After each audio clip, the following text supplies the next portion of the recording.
Evet, Yeni Yaşam gazetesinde bu haftaki pazar söyleşisini hem interaktif yapacağız hem de yazılı aktarıyor olacağız. Gündem yoğun, sıcak gelişmeler de yaşanıyor. Tabii bu yoğunluğun içerisinde hem geçmiş döneme hem bu döneme hem de siyasette ve gündemde neler oluyor tartışmasını ve yorumlarını da elbette ki hem döneme tanıklık eden hem de bu mücadelenin içerisinde uzun yıllar yer alan, aynı zamanda deneyimci, aynı zamanda da komisyon derken, süreç derken, Kürt sorununun çözümü derken de bütün bunun bedellerini de aslında bir tarafıyla sürgünde olarak yaşayan, aynı zamanda tutsak da edilmiş olduğu halde daha sonrasında sürgün olan sevgili siyasetçi İdris Baluken'le konuşacağız. Öncelikle merhabalar, çok teşekkür ediyorum. Merhabalar, iyi yayınlar diliyorum. Sizin şahsınızda emek ortaya koyan bütün basın emekçi arkadaşlarıma selamlamak istiyorum. Öncelikle şunu sorayım size, sonrasında kademe kademe gidelim dilerseniz. Kürt Halk Önderi Abdullah Öcalan'ın ortaya koyduğu demokratik toplum barış inşası aslında ve yeni dönemin paradigması bir yol haritası veriyordu. Ve bu yol haritası aynı zamanda da her tarafta da bir değişimin, dönüşümün, yapısal değişim ve dönüşümlerin de olması gerekliliğini de ortaya koyuyordu. Evet. Bugüne baktığımızda aslında o günden bugüne yavaş yavaş ilerletilen ama adım atılmayan bir süreçte hukuki olarak adımların atılmamış olması sürecin tıkandığı noktaya geldi görünüyor. Peki o zaman yani Kürt Halk Önderi Abdullah Öcalan'ın dediği Kürtlerin varlığı artık ortada. Ve bu çatışmayla değil, demokratik siyasetle yürüyecek bir şey. Peki bunu devlet aklını oraya getirmeye çalışırken, bir akıl varken, bu devlet aklı içerisinde, norm devlet içerisinde süreci istemeyenlerin hala Kürt varlığının tanınmak konusunda bunu tam tanımama hali midir? Nasıl görüyorsunuz? Şüphesiz devlet açısından 100 yıllık ezberleri bozmak çok kolay olmuyor.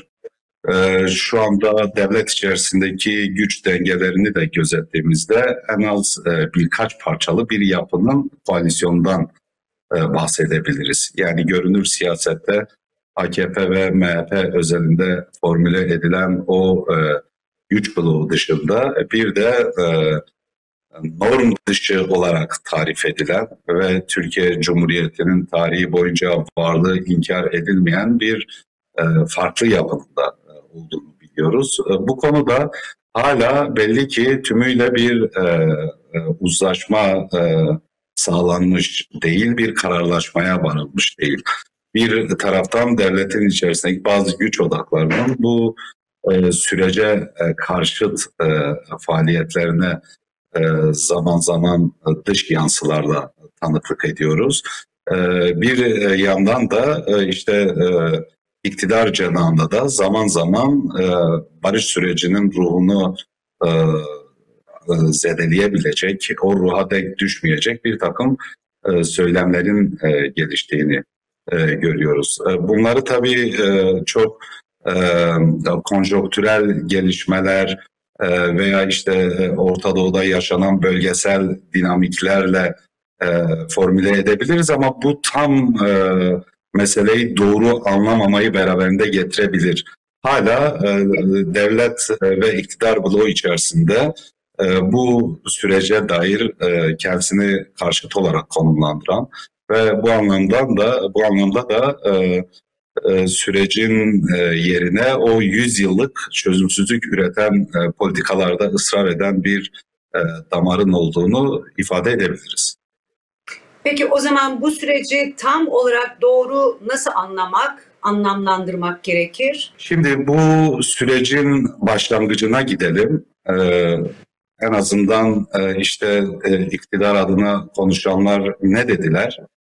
Silahlar sussun, siyaset çözüm adına konuşsun dediler. Şimdi Sayın Öcalan silahları susturdu ancak siyaset gerektiği düzeyde konuşamıyor. Barış hala hak ettiği şekilde veya olması gereken bir zeminde gündemde yerini alamıyor. Şimdi burada şunu belirtebiliriz. Ortada bir kurulan masa var. Bu yadsınamaz bir gerçek. Ama hala muhatapların oturacağı sandalyeleri depoda tutan bir anlayış var. Şimdi eğer siz sandalyeleri depoda tutmaya devam ederseniz, muhatapların barış masası etrafında konuşmasını sağlamazsanız orada barış sessizliğe gömülür. Barış hakkının susma tehlikesiyle karşı karşıya gelmesi gibi bir durum yaşanır ki buradan sıyrılmak gerekiyor. Söz verildiği gibi silahlar sustu, silahları susturan belli. Bu durumda barış masasını tamamlamak gerekiyor. Barış süreçleri tarihin her zaman önünüze getirdiği, bahşettiği süreçler değildir. Zor yakalanır, kırılgandır, geçicidir. Ancak doğru temelde yaklaşırsanız tarihi kalıcı olarak değiştirme ve şekillendirme şansına sahip olduğunuz süreçlerdir. Bu anlamda şimdi zor yakalanan, oldukça kırılgan ve geçici bir zeminde hala tutulmaya devam edilen bu süreci tarihi değiştirecek ve tarihi şekillendirecek bir noktada yeniden ele almakta fayda vardır. Sandalyeleri bu anlamda artık depoda değil, halkın vicdanı ve iradesi etrafında, masanın etrafında konumlandırmanın ve o masa etrafında da muhatapları özgür koşullarda konuşturmanın zamanıdır. Aslında Kürt tarafına baktığımızda, örgütüne baktığımızda Abdullah Öcalan çağrısını yaptı. PKK kongresini toplayıp fesih kararı aldı ve daha sonrasında da 11 Temmuz'da Bese Hozat'ın öncülüğünde de silahları yaktı. Ve daha sonrasında aslında örgüt tarafında konuştuğumuzda KCK Yürütme Konseyi Eş Başkanı Cemil Bayık şunu çok net söyledi yaptığımız röportajda.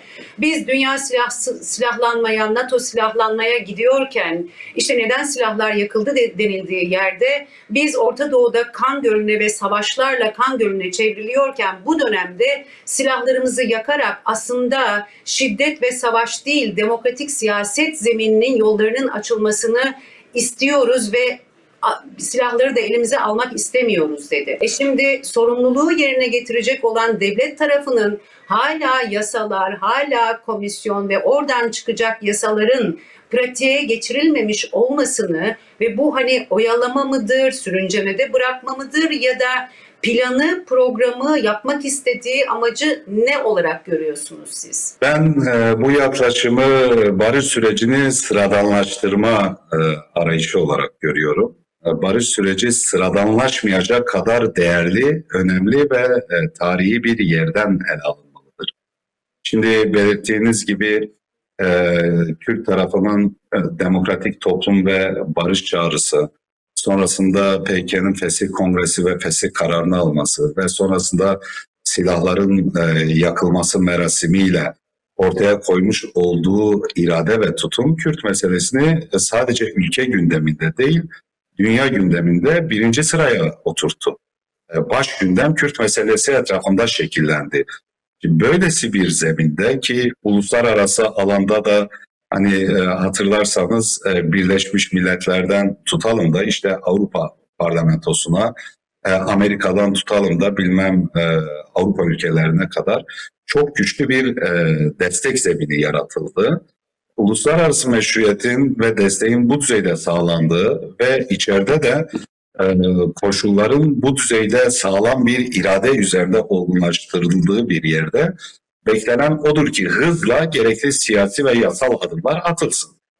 Bunun önünde bugüne kadar hep gerekçe olarak ortaya konan bütün o bahaneler bir şekilde ekarte edilmişken hala yasal anlamda, hukuksal anlamda bir takım adımların atılmamış olmasını anlamak mümkün değil. Burada daha çok meclis komisyonu üzerinden bir beklenti yaratıldı. Sanki meclis komisyonu oluşacak ve komisyon oluştuktan sonra hızla bugüne kadar atılmamış olan o yasal ve siyasal adımların zemini açığa çıkacak gibi bir olgu üzerinden mesele izah edilmeye çalışıldı. Ama komisyon oluştuktan sonra da hala aynı tutumun devam ettiğini görüyoruz. Yani dediğiniz gibi böyle Şimdi burada Orta Doğu'daki bu gelişmelerin okunuyor olması, konjonktüre göre işte ikili bir stratejinin yürütülüyor olması, bir tarafta müzakere ve diyalog süreciyle ilgili bir strateji izlenirken, diğer tarafta Rojava özelinde yüzünü gösteren, aslında genel olarak içerideki süreci de tehdit eden bir tasfiye ajandasının hala el altında bekletildiğini görüyoruz. Ki bu son derece tehlikeli bir yaklaşımdır.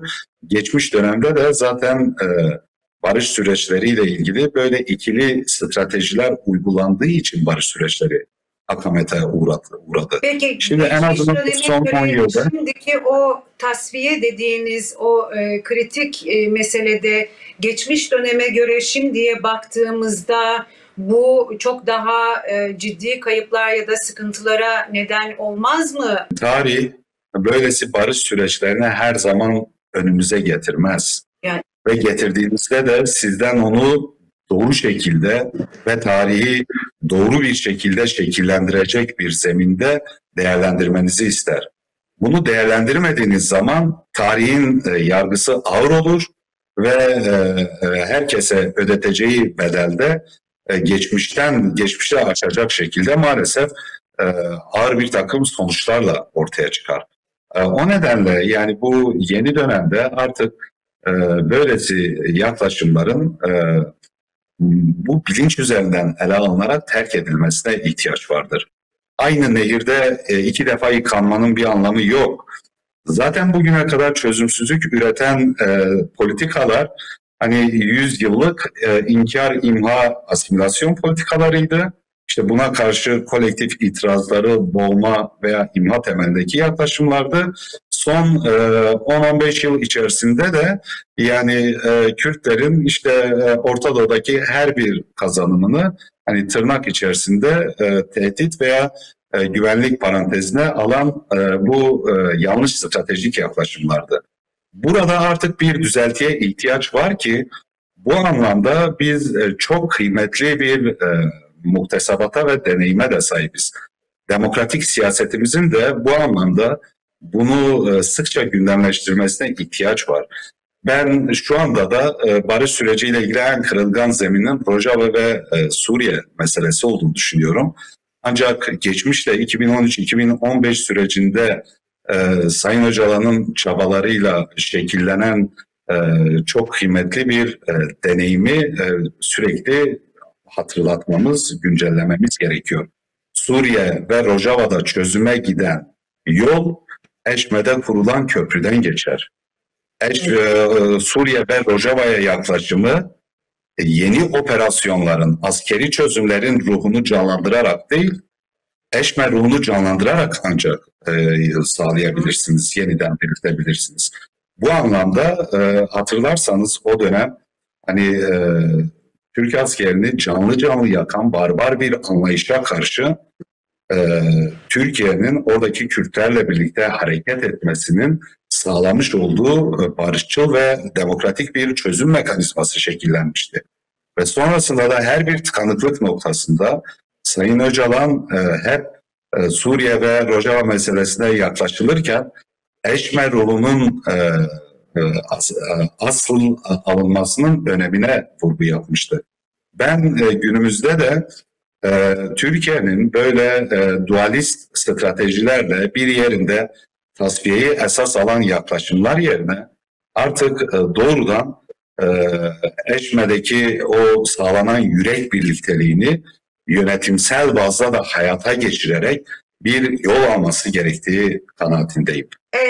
Evet, şimdi Rojava'daki güçlerle, öncelikle Suriye'deki Kürtlerle de aslında o Kürtlerin varlığını da tanıyarak bir sistemi, demokratik bir sistemin oluşumunun sağlanması, içerideki Kürt sorununun yine aynı temelde demokrasi çerçevesinde çözülmeye çalışılması bu aslında barışın ve değişimin, dönüşümün olduğu yer. Şimdi şunu Evet. sormak isterim. Yani bu kadar kırılgan ve barış zaten zor sağlanacak. Siz özetlediniz biraz önce deneyimlerinizle de birlikte ve tarihi okumalarla da birlikte. Şu an çok kırılgan bir aşamada söz, dil, eylem, süreç çok daha iyi yönetilmesi gerekirken hem Devlet Bahçeli'nin yaptığı daha tehditkarvari ki ona 1 Ekim'den itibaren yaptığı açıklamaların minvaline de baktığımızda tehditkarvari açıklaması, tehditleri, öte taraftan da CHP'ye yapılan operasyonlar ve kayyumlarla da birlikte başka bir kayyum mantığı işletiliyor orada çünkü CHP'ye karşı. Bütün bunların içerisinde nasıl bir barış ya da nasıl bir kırılgan süreç diyebiliriz buna ya da nasıl değerlendirirsiniz? Yani Rojava'daki Kürt halkı veya orada Kürtlerle birlikte hareket eden halklar veya Kuzey ve Doğu Suriye'de ortaya çıkan özerk yönetim hiçbir zaman Türkiye'ye düşmanlık temelinde bir politika izlememiştir. Yakın dönemde en yetkili ağızlardan Türkiye kamuoyunda yayınlanan röportajlarda da bunun aksini çağrıştıracak tek bir cümleye rastlamazsınız. Demin dediğim gibi geçmişte kendilerine el uzatıldığında eşme sürecinde olduğu gibi o eli tutmaya hazır olduklarını ve bu anlamda bütün bölgenin demokratik ve barışçıl geleceğini esas aldıklarını defalarca da ortaya koymuşlardır. Bu yönüyle artık Türkiye'nin de Rojava'daki Kürtleri tehdit edilecek değil, muhatap alınacak bir güç olarak kodlamasına ihtiyaç vardır. Çünkü Kürtler Türkiye'ye tehdit olmadıkları gibi Orta Doğu'nun bölgesel siyasetinde de artık oradaki en ciddi ve en barışçıl seçeneği sunan muhatap pozisyonuna gelmişlerdir. Bu gerçeği bu aşamadan sonra siz ters yüz edemezsiniz. Suriye ve Rojava meselesiyle ilgili Türkiye'nin uzun süredir beka kaygısıyla kafasını gömdüğü o harita sınırlarından kafasını kaldırıp doğrudan halklara bakması, halklarla temas etmesi gerekir. Bugüne kadar haritalara her saplanıp beka parantezi üzerinden dış politika oluşturduğunuzda halkları hiç hak etmedikleri bir şekilde tehdit olarak algılayıp küçülen savunmacı bir politikaya savruldunuz. Biz diyoruz ki bu yaklaşım yanlıştır. Şimdi sınırlar yerine halkları baz alan ve haritalar yerine halkların demokratik geleceğini merkezine alan bir yerden denklemi kurarsanız halklarla birlikte büyüyecek ve bütün Orta Doğu'ya model sunacak bir zemini yakalayabilirsiniz. O nedenle Türkiye'de Suriye ve Rojava meselesine artık en küçük bir tıkanıklık noktasında askeri üslupla, askeri terminolojiyle yaklaşılması yanlışından vazgeçilmelidir. Oradaki mesele diplomatiktir, siyasidir. Dolayısıyla bir sorun yaşadığınız zaman da diplomatik temelde, siyasi temelde bir çözümün arayışına girmeniz gerekir. Şimdi siz böyle yaklaşırsanız, oradaki Kürtlerden bu anlamda herhangi bir olumsuzluk görürseniz, buna Türkiye'deki bütün demokratik kamuoyu zaten müdahil olur. Buna içerideki Kürt halkı da müdahil olur. Ama yaklaşım bu olmayınca, yani Suriye ve Rojava'da doğru yolu tankların izlerini takip ederek ulaşmaya çalışırsanız orada hepimizin itirazı olur. Suriye ve Rojava'ya gidecek doğru yol tankların izlerini değil, tarihin izlerini, o tarihi şekillendiren kadim dostluğu temsil eden insanların, halkların izlerini takip ederek ulaşırsınız. O nedenle böyle silahla, işte askeri metotlarla çözüm aramak yerine bir kere de Rojava'daki Kürtlerle masada bu işi çözmeye çalışın. Bugüne kadar HTŞ dahil olmak üzere hani pek çok cihadist örgüte vermiş olduğunuz destek, onlara göstermiş olduğunuz hoşgörünün %1'ini Kürtlere ve Kürtlerin oradaki yönetsel olarak ortaya koyduğu iradeye karşı gösterin. Bakın bakalım tarih nasıl değişiyor. 2013-2015 sürecinde bu yaklaşım ortaya konsaydı bu 10 yıllık bedeller olmayacaktı. Nezahat Hanım, sadece Türkiye ve Kürtler açısından değil, Orta Doğu halkları açısından bambaşka bir durumdan bahsediyor olacaktık.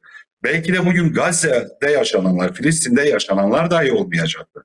Şimdi hal böyleyken hala bu tavırlarda ısrar etmek doğru değil. Bizim çağrımız şudur: oradaki Kürtlerle bir masaya gelin, bir yüz yüze oturun, göz göze bakın. Yani tanklarla meseleyi halletmek yerine bir tokalaşmayı esas alarak çözüm arayın. Bakın bakalım nasıl tanıdık bir şey göreceksiniz. Çünkü oradaki Kürtler de Ahmet Hane'nin, Fethiye Teyran'ın, Malay Cizri'nin torunlarıdır. Onların gözlerine baktığınız zaman, onlarla temas ettiğiniz zaman onlardan kötülük gelmeyeceğini ilk bakışta anlarsınız. Dolayısıyla Türkiye halklarına da böyle çarpıtılmış bir takım politikalarla Rojava'da düşmanlık algısı yaratmak yerine barış sürecinin ruhuna denk düşecek bir cesaretle ve bir erdemle oradaki halklara yeni bir yaklaşımın kapısını aralayın diyoruz. Keza içeride de yani bir taraftan işte barış sürecinden bahsederken öte taraftan otoriter uygulamalarda ısrar ederseniz burada samimiyet sorgusuna tabi tutulursunuz.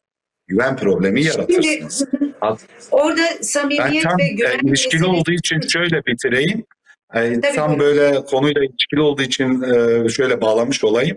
Hatırlarsanız bu süreç başladığında işte Orta Doğu ve Suriye'deki gelişmeler üzerine tehlike kapımıza dayandı. Dolayısıyla biz bu tehlikeye hazırlıksız yakalanmayalım, iç cepheyi takip edelim üstüne bir formül kamuoyuna deklare edildi. Şimdi iç cepheyi takip etmenin yolu bu mudur yani?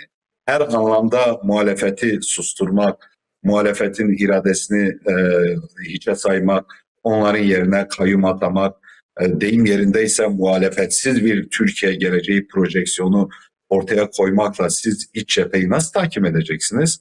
Orta Doğu'daki yeni sürece veya içerideki barış sürecine nasıl katkı sunacaksınız? Bu yönüyle yani hem içerideki bu otoriter uygulamaların hem de işte CHP'ye de uzanan bu operasyonel süreçlerin tekrar ele alınması ve bunlardan vazgeçilmesi son derece önemlidir kanaatindeyim. İmralı ile devlet arasında görüşmeler varken bu bir taraftan da şu soru işaretlerini beraberinde getiriyor. Şimdi orada görüşmeler yapıyor. Nerede tıkandı? Bir tarafta da Suriye'deki Kürtlere ya da Rojava'ya dair de bir operasyonlardan da bahsediliyor. O zaman biz barışa nereden bakacağız ya da barışı nereden tutacağız değerlendirmeleri de var. Buna dair neler söyleyebilirsiniz ya da doğru anlamlandırmayı nerede kurmak lazım? Kim nerede nasıl bir çatışma içerisinde? Şimdi geçmişe dair kıyaslama yaparak çok karamsar bir noktada olmamamız gerektiğini ve olmadığımızı belirtmek istiyorum. Yani Rojava'da evet bir taraftan bu tehdit söylemleri, parmak sallama atraksiyonları varken öte yandan da bir diplomatik kanalın da açık olduğunu ve zaman zaman eksik de olsa görüşmeler yapıldığını biliyoruz. Rojava'daki yetkililer de bu konuda yapmış olduğu açıklamalar buna işaret ediyor.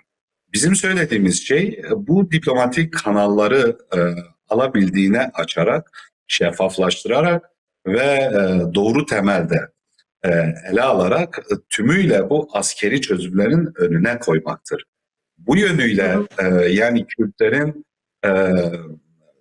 Türkiye için bir tehdit algısı oluşturmadığına dair yeni bir zihniyet ve politika oluşturmaya ihtiyaç var. Çözüm dediğimiz şey de budur. Yani 100 yıldır Kürtler tehdit ve tehlike parantezine alındığı için, güvenlik meselesi olarak ele alındığı için Türkiye toplumunda da bu anlamda şekillenen ön yargılar oldu.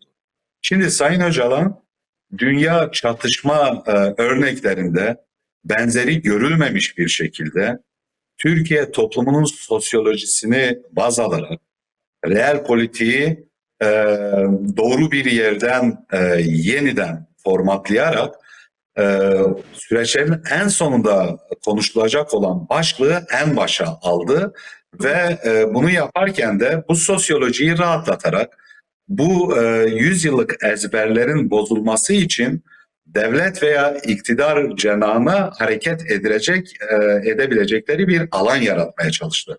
Şimdi bu alan oluştu. Yani Kürtler artık hani Türkiye halkları nezdinde işte her an bize e, silahla saldırabilecek, ülkemizi bölebilecek, işte bizim için tehdit olabilecek bir güç olarak değerlendirilmek yerine özellikle bu süreç başladıktan sonra birlikte hareket edilebilecek ve demokratik temelde haklarının tanınması durumunda birlikte yaşanabilecek bir halk olarak sorgulanmaya başlandı. Bu şekilde ele alınmaya başladı. Şimdi burada devlet ve iktidara düşen şey nedir? Bu zemini güçlendirmektir. Bu yönüyle Sayın Öcalan'ın demokratik toplum, barış ve demokratik entegrasyon üzerinden formüle etmiş olduğu çözüm seçeneği de devletin ve iktidarın işini alabildiğine kolaylaştıran ve bu anlamda deyim yerindeyse böyle tek bir dakikalık gecikmeyi bile gerekçelendiremeyen bir yere getirmiş oldu. Hal böyleyken işte böyle zamana yaymak, işte gerekli adımları atmamak e, bu sağlanan zemini biraz aşındırıyor.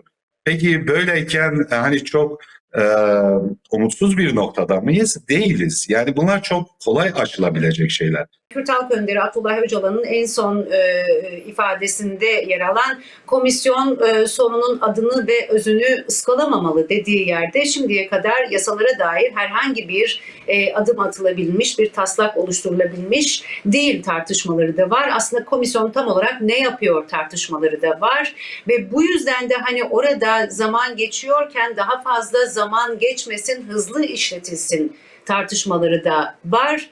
Dolayısıyla burada nasıl bir adımdan bahsediyoruz ya da ilk öncelikle ivedilikli olması gereken nedir size göre? Komisyon statükocu, resmi ideolojiye dayanan bir cumhuriyet yerine 100 yıllık yeni bir demokratik cumhuriyet inşasına soyunacak bir misyon ve vizyona sahip olup olmadığı konusuna karar vermeli.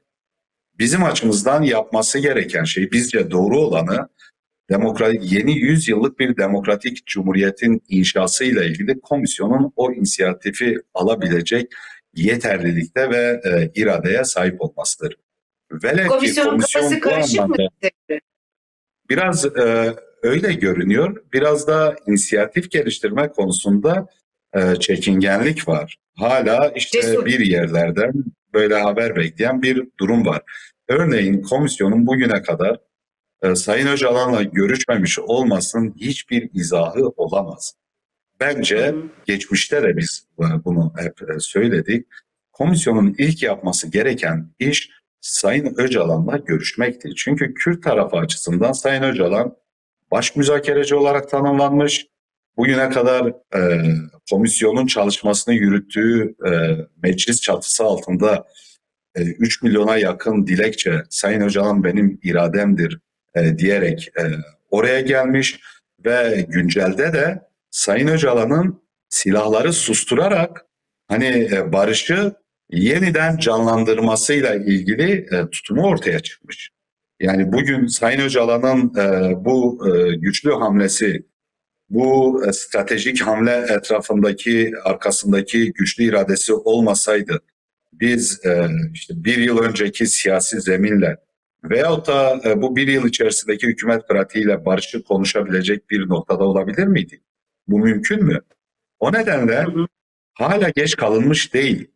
Komisyon demin dediğim gibi dünya gündeminin bir numarasına yerleşmiş olan Kürt meselesini bu yaklaşımlar üzerinden ülke içerisinde bile silik ve sıradan bir gündem haline getiriyor. Buradan çıkması lazım. Bunun yolu ezberleri bozmaktan geçer. Sadece Sayın Öcalan'la buluşmak, görüşmek de bana göre yetmiyor. Komisyonun Sayın Öcalan'la bir kere buluşup sırtını oraya dönmesi değil, oradan bir izlenim edinerek bir rapor hazırlaması değil. O kapıyı sürekli açık tutarak ve sürekli başvurabileceği bir muhatap olarak tanımlaması lazım. Dolayısıyla komisyonun Sayın Öcalan'la görüşmesi üzerinden İmralı'daki o konseptin de artık tarihe karışması lazım. Sayın Öcalan'ın Şimdi iletişim koşulları, çalışma evet, olanaklarının, işte dış dünyayla temas şartlarının bu anlamda komisyon ziyaretiyle beraber bir milat şeklinde yeniden oluşturulmasına ihtiyaç var.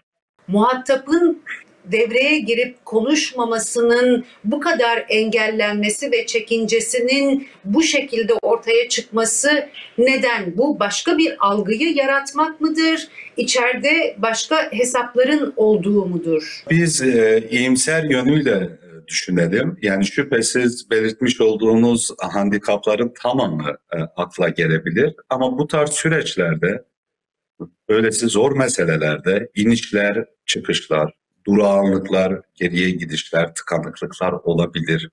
100 yıllık bir meseleden bahsediyoruz.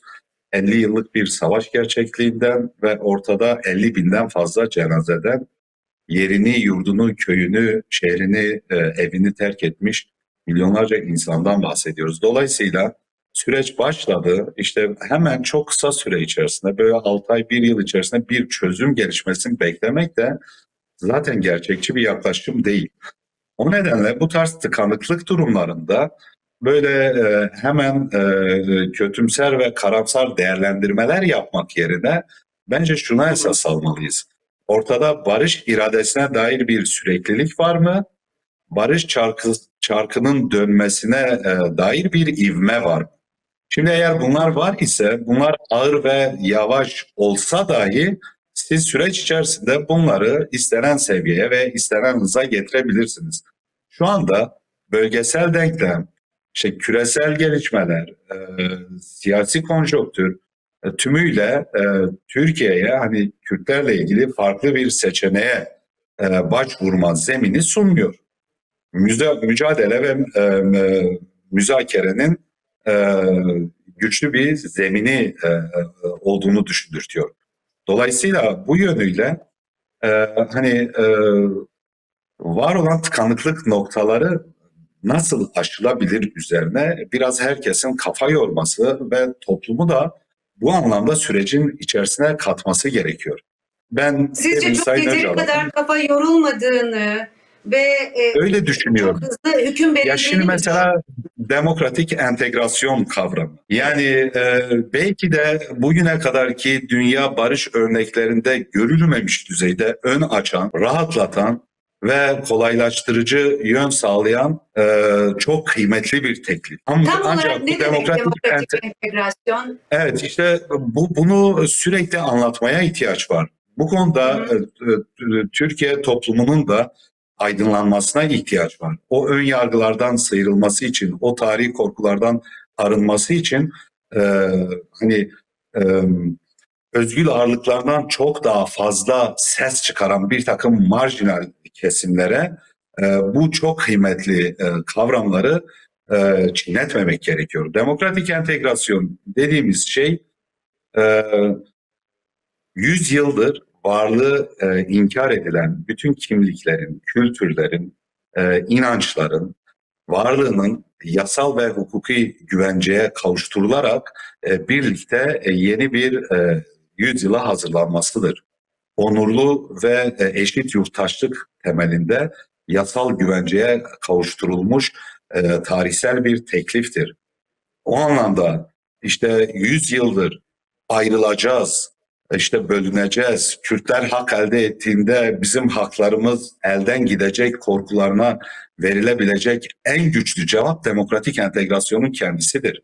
Şimdi siz bunu izah etmediğiniz zaman her iki cenahta da bu kavram üzerinden tümüyle süreci işte bitirmeye dönük hamleler gelişiyor. Bir taraftan ırkçı sahiplerle entegrasyon işte ayrılmanın kendisidir diyorlar. Öte yandan bir kesimde yine aynı ırkçı milliyetçi sahiplerle entegrasyon asimilasyonun kendisidir diyorlar. Oysa ki realite ortada. Demokratik entegrasyon ne ayrılmadır ne asimilasyona onaydır. Ayrılmayı da asimilasyonu da reddeden, bu anlamda kültürlerin, kimliklerin, dillerin, inançların özgür temelde yasal ve hukuki güvenceye kavuşarak birlikte yeni bir sayfayı aralanmasını esas alan bir tekliftir. Sayın Öcalan örneğin pozitif entegrasyon kavramını kullanmıştı. Yani siyasi literatürde pozitif entegrasyon şu demektir: bir tarafın inkarına dayalı bütün yasaların, kurumların, politikaların yeniden ele alınarak ortaklık temelinde yeniden tanımlanmasıdır. Yeniden şekillenmesidir. Bu yönüyle Sayın Öcalan'ın demokratik toplum çağrısı, barış çağrısı ve demokratik entegrasyon çağrısı hiç kimsenin hakkından bir şey eksiltmeden hakkı gasp edilmiş olanlara yasal ve hukuksal anlamda haklarının teslim edilmesini ifade ediyor. Yani Türk halkı şunu bilmeli: bu proje bu doğrultuda sonuca ulaşırsa kimseden bir şey eksilmeyecek. Türk halkının haklarından bir şey eksilmeyecek. Tam tersine Kürtler kendi haklarına kavuşurken Türk halkı da Türkiye halkları da kazanacak. Hatta daha da genişletelim. Suriye'deki halklar da Orta Doğu'daki halklar da kazanacak. Dolayısıyla bunları doğru temelde teorize etmeye ihtiyaç olduğu kanaatindeyim. Doğru anlamlandırmaya ve anlatılmaya ihtiyaç var. Çünkü herkesin entegrasyondan anladığı farklı ve bu da kafa karışıklığına ve tıkanmaya da yol açıyor gibi görünüyor. Şunu izah etmeye ihtiyaç var. Hani çok sık böyle altı boşaltılmaya çalışılıyor. Sanki entegrasyon asimilasyonun bir parçasıymış, asimilasyon kabulüymüş gibi böyle toplumsal karşılığı olmayan, tümüyle süreç karşıtlığını farklı maskeler takarak yürütmeye çalışan çevreler işlemeye çalışıyorlar. Ya bu konuda Sayın Öcalan bugüne kadar yazdığı sayısız kitabı okumamışsanız bir zahmet sadece bu son 6 ay içerisinde kamuoyuna gönderdiği metinleri okuyun. Yani kültürlerin, kimliklerin anayasal güvenceye kavuşarak kendini özgürce ifade etmeleri tanımlaması 100 yıldır sorun üreten o asimilasyonist entegrasyon, yani zora dayalı ve eritmeyi esas alan, tümüyle dili, kimliği, inancı bir potada yok etmeye çalışan bir anlayıştan tamamen farklı olduğunu görürsünüz. Sayın Öcalan'ın teklif ettiği şey bu 100 yıldır uygulanan ve sorun üreten asimilasyonist anlayışa karşı demokratik entegrasyon, siyasal literatürde hukuksal ve yasal karşılığını da pozitif entegrasyon olarak bulmuş olan o kavram üzerinden çözümü formüle ediyor. O nedenle bunu çok doğru temelde, büyük bir özgüvenle Kürt halkına da sıkça anlatmaya ihtiyaç var. Kavramların ve sürecin başlıklar halinde topluma yeteri kadar anlatılmadığı ya da anlatılma konusundaki yol, yöntem ve eksikliklerini nerede görüyorsunuz? Bu sürecin ruhu toplumsal alanın ve siyasal alanın doğrudan tıkanıklık alanına müdahale etmesini gerektirir. Müdahale etme yöntemi nedir? Demokratik zemindir. Demokratik zemin neyi esas alır? Şiddetsiz yöntemlerle sorunu görünür kılmayı esas alır. Dolayısıyla onurlu ve eşit yurttaşlık tanımıyla ilgili, yerinden yönetim veya adem merkeziyetçi hak talebiyle ilgili, ana dil kullanımıyla ilgili sizin önünüze herhangi bir sorun alanı veya tıkanıklık noktası geldiğinde artık söylem düzeyini de aşan, doğrudan o demokratik mekanizmaları hayata geçiren bir yerden bir mücadeleyi örmeye ihtiyaç vardır. Bu anlamda hem toplum hem de siyaset zemini de oluşmuş olan bu iklimin fırsatlarını çok doğru bir şekilde değerlendirebilmelidir. Toplumsal ve siyasal alan bu anlamda burada çıkan tıkanıklıklarda kendi mekanizmalarını bu şekilde örebilir ve görünür kılabilir. Barış süreçleri mekanizmaları kurumsallaştırmadığınız zaman barış iradesini kişilerin iradesine hapsedebilecek riskler taşır. O nedenle bu kişisel iradelere hapsetmemek için toplumsal anlamda, siyasal anlamda her düzeyde biz bu mekanizmaları nasıl örebiliriz, nasıl canlı kılabiliriz, nasıl bu tıkanıklıkları aşma noktasında işlevsel kılabilirizin arayışı içerisinde olunması gerektiği kanaatindeyim. Peki bu toplumun aslında barışa olan talebini, barışın ne olduğunu daha içselleştirerek anlatılacak yerde topluma da düşen aslında onların bu sürece güven duyması gerekiyor ya da güven hissedeceği adımların atılmaması var, doğru, ama bunun önemli bir adım ve tarihi bir dönemeç olduğunun hissettirilmesi de ayrı bir yerde duruyor anladığımız kadarıyla. Ya şöyle bir olanak yaratıldı. Yani barış silahların gölgesinde değil, halkların iradesinde şu anda tartışılabiliyor. Barış tohumu da zaten tarihsel olarak hep silahların gölgesi yerine halkların vicdanı veya iradesinde filizlenebilen bir şeydir.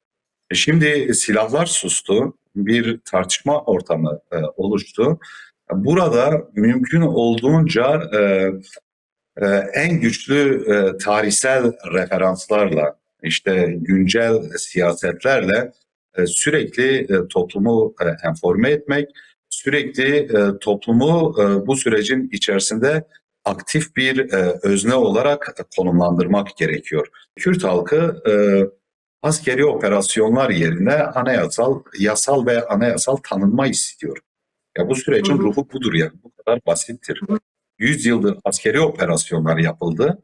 Yeni yüzyılda bir halk kendi varlığını, kendi dilini, kimliğini, inancını yasal ve anayasal güvenceye kavuşmuş bir zeminde görmek istiyor.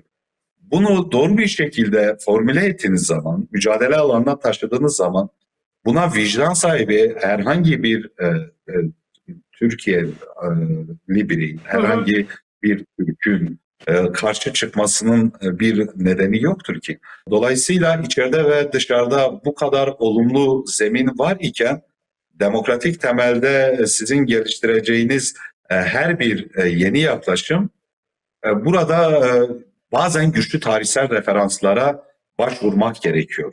Yani böyle günlük siyasetin sığ ve yüzeysel sularında yüzmemek lazım. Örneğin Türkiye'de Kürt meselesinin çözümü, örneğin Suriye'de Kürt meselesi veya demokratik Suriye meselesinin çözümüyle ilgili %60-70'i muhafazakar olan bir toplumda siz Medine vesikasını referans göstererek hükümet ve devletin öylesi bir çizgiye niye esas almadığını sorgulayabilirsiniz. Peki o zaman son sorumdan bir önceki sorumu sorayım.